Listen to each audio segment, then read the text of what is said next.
Tip namba 3 ni kuandalia professional training ambazo zitakuza career zao.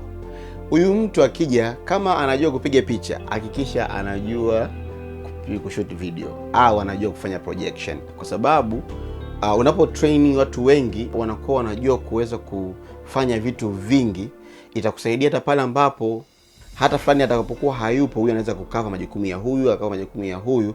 Unajikuta kwamba kazi yako ya Mungu ambayo unaipeleka online haikwami, kwa sababu tayari una timu kubwa ambayo watu wameshajifunza vitu, wanavijua vitu. Wasaidia watu wawe na moyo wa kujifunza zaidi.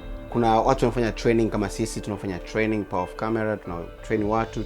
Kwa tuite, tunakuja kanisani kwako, tutakusaidia kutrain watu wako, kuwaongezea kitu fulani katika kile ambacho wanakifanya.